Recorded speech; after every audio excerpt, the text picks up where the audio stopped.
Hi friends, मैं हूँ AK Saini और आप देख रहे हैं हमारे YouTube चैनल AS विद्या ग्रुप को। चलिए तो दोस्तों, आज मैं आपके लिए संस्कृत का बहुत ही महत्वपूर्ण टॉपिक लेकर के आई हूँ। तो दोस्तों, आप जब प्रत्यय पढ़ते हो या धातु पढ़ते हो तो आपको एक बहुत बड़ी प्रॉब्लम का सामना करना पड़ता है। वो है इच संज्ञा करके लोप करना। वर्णों की इच संज्ञा करके उसका लोप कैसे किया जाता है, किन सूत्रों से किया जाता है। तो चलिए दोस्तों, आज हम इसी टॉपिक को पढ़ेंगे कि इच संज्ञा करने वाले सूत्र कौन कौन से होते हैं और उनसे किन किन वर्णों की इच संज्ञा होती है। तो चलिए दोस्तों, आज का हमारा जो टॉपिक होगा वो यही होगा कि संस्कृत में, मैं आपको बता देती हूँ कि संस्कृत में इच संज्ञा करने वाले टोटल 6 सूत्र होते हैं। इच संज्ञा करने वाले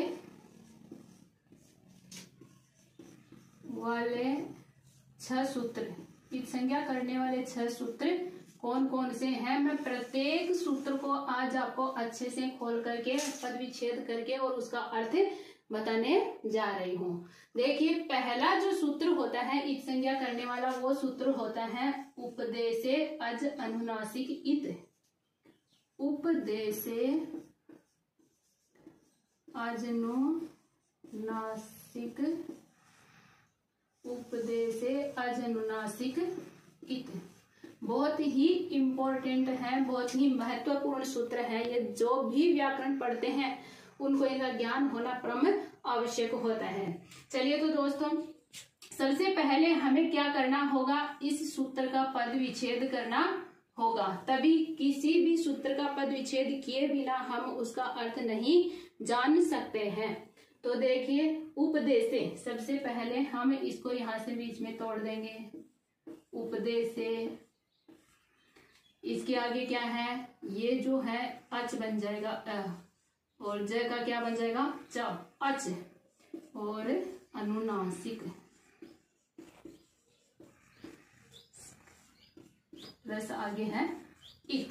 इसी के अंदर इसका क्या है, पूरा अर्थ छिपा हुआ है। उपदेशे का मतलब उपदेश अवस्था में, उपदेशे का मतलब होता है उपदेश अवस्था में। अब उपदेश होता क्या है, एक सूत्र आता है हमारे इच संज्ञा करने का ही होता है हलन्त्यम। उसी की वृत्ति में यह दिया गया है कि उपदेश आद्यो उच्चारणम, यानी कि उपदेश जो है, हमारे जो मुनि हुए हैं, पाणिनि है, कात्यायन है, पतंजलि है, ये जो मुनि है, इनका जो प्रथम उच्चारण है उसे ही क्या कहते हैं, उपदेश कहा जाता है। और इसको एक श्लोकबद्ध भी किया गया है कि धातु सूत्र गणोनादि वाक्य लिंगानुशासनम आगम प्रत्यादेशः उपदेशः प्रकीर्तितः, यानी कि संस्कृत में जो धातु होती हैं, प्रत्यय होते हैं, आगम, आदेश, ये सब जो होते हैं, ये सब क्या होते हैं, उपदेश ही होते हैं। तो उपदेशावस्था में, उपदेशावस्था में अगर अच हो, अच का मतलब क्या होता है आप सब जानते होंगे। व्याकरण में अच किसे कहा जाता है, स्वर को। किसे कहा जाता है, स्वरों को कहा जाता है।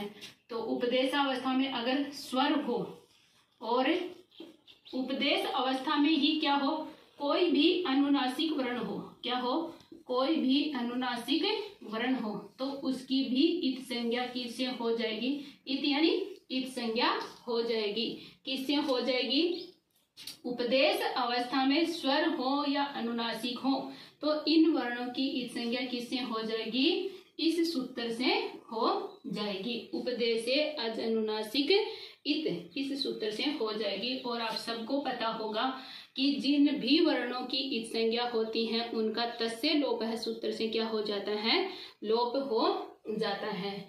तो चलिए, इसका मैं एक आपको उदाहरण बताती हूँ। जैसे कि एक उदाहरण ले लेते हैं, जैसे कि टुन्नदी, टुन्नदी एक धातु आती है, टुन्नदी धातु। इस टुन्नदी धातु में देखो, यहाँ टू है तो इसका तो आदि भी टू डोर से हो जाता है, और यहाँ पर ये जो द है, इस द में क्या लगा है, ई, इसमें क्या लगा है, ई। ये इस तरह से है, न द प्लस ई। तो इस द के अंतर्गत ये जो ई है, ये ई क्या है, अच, क्या है, अच। और इस अच की इत संज्ञा किस सूत्र से हो जाती है? अच है, ये कह रहा है कि अच है, और धातु भी है। उसमें कहा था कि धातु सूत्र गणोड़ आदि, धातु आ रहा है, धातु है तो उपदेश हुआ, उपदेशा अवस्था में क्या है? अच है, तो अच है तो इस सूत्र से इसकी क्या हो जाएगी? इत संज्ञा हो जाएगी। ऐसे बहुत सारी धातुएं हैं, प्रत्यय भी है, आगम भी है, उन सब की इस सूत्र से क्या हो जाती है? इत संज्ञा हो जाती है। तो दोस्तों ये था आपका इत संज्ञा करने वाला पहला सूत्र है। इसका मतलब होता है उपदेश अवस्था में अच हो या अनुनासिक वर्ण हो।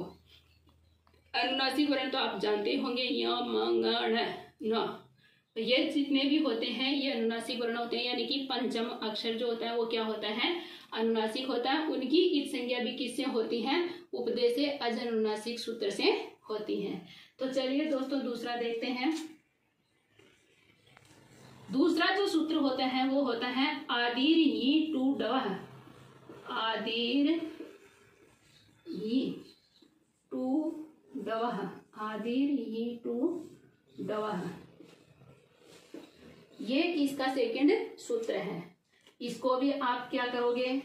तोड़ लो, पद विच्छेद कर देंगे। टू और डवह, आदि, आदि यानी प्रारंभ में, आदि यानी प्रारंभ में, शुरुआत में, ये टू और ये हो जाएगा डू। यहाँ पे ये डवा है इसलिए आया है क्योंकि ये तीन धातुएं हो गई ना, 1 2 3, इसलिए इसका क्या बन गया? यहाँ पर बहुवचन बन गया, इसलिए डवा आया है। बाकी धातु इसमें 3 ही है। आदि यानी प्रारंभ में, धातु के प्रारंभ में अगर ये आ जाए, क्या आ जाए? ये आ जाए, टू आ जाए या डू आ जाए, उन सब की क्या हो जाएगी? इस सूत्र से इत संज्ञा हो जाएगी। अगर धातु के आदि में ये हो, टू हो, डू हो, तो उसकी इत संज्ञा इस सूत्र से हो जाएगी। जैसे उदाहरण से हम समझेंगे, एक धातु आती है, जैसे ही का हम सबसे पहले समझते हैं। एक धातु आती है ये भी, क्या आती है? ये भी। इस धातु में क्या होता है? ये जो होता है ना, इसकी क्या हो जाएगी? ये जो ये है इसका इस सूत्र से क्या हो जाएगा? लोप हो जाएगा। दूसरी है टू, तो टू का उदाहरण भी हम ले सकते हैं, जैसे मैंने ऊपर बताया था, टू नदी, टू न दी, तो इसमें ये धातु है और धातु से पहले यहाँ पर क्या आ रहा है? टू, तो इस टू का इस सूत्र से क्या हो जाएगा? इत संज्ञा हो जाएगी। इसी तरह से डू है, डू आप इसका उदाहरण ले लो, जैसे कि डू क्रिय धातु होती है, डू क्रिय, डू क्रिय, ये जो डू क्रिय धातु है इसमें ये जो डू है धातु है, धातु के आदि में भी है, तो इसकी इत संज्ञा किससे हो जाएगी? आदि ये टू डवह सूत्र से हो जाएगी। चलिए, तो ये आपके दो सूत्र हो गए। आदि में यानी कि धातु के आदि में ये टू डवह होगा तो उसकी इत संज्ञा किससे हो जाएगी? आदि ये टू डवह सूत्र से हो जाएगी। चलिए हम इसके आगे तीसरा जो सूत्र है वो देखते हैं। तीसरा जो सूत्र होता है वो होता है हलंत्यम। कौन सा होता है?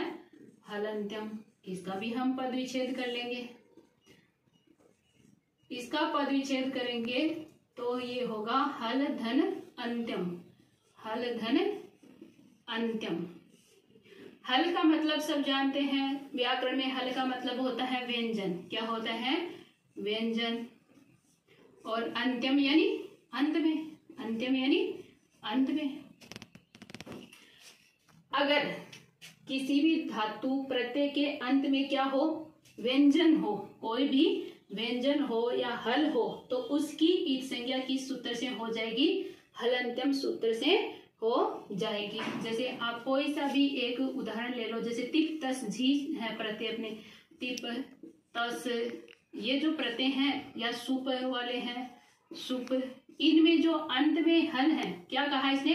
हल हो और अंत में हो, तो ये पै जो है ये हल है, व्यंजन है, तो इसकी संज्ञा किस सूत्र से हो जाएगी? हलंत्यम से हो जाएगी।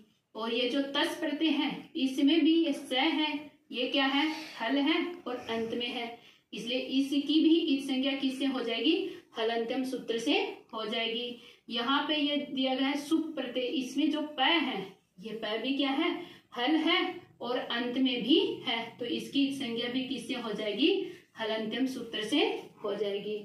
तो उम्मीद करती हूँ कि अब इसमें भी आपके कोई दिक्कत नहीं आएगी। चलिए